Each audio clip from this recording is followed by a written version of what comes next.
అయినా మీ బిడ్డ బెదరడు.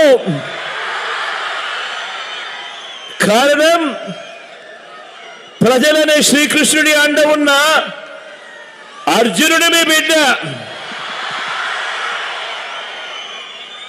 చేసిన మంచి మీద ఆ దేవుడి మీద నమ్మకం ఉంది కాబట్టి అర్జునుడి మీద ఒక బాణం వేసినంత మాత్రాన కురుక్షేత్ర సమరంలో కురుక్షేత్ర యుద్ధాన్ని కౌరవులు గెలిచినట్టు కాదు.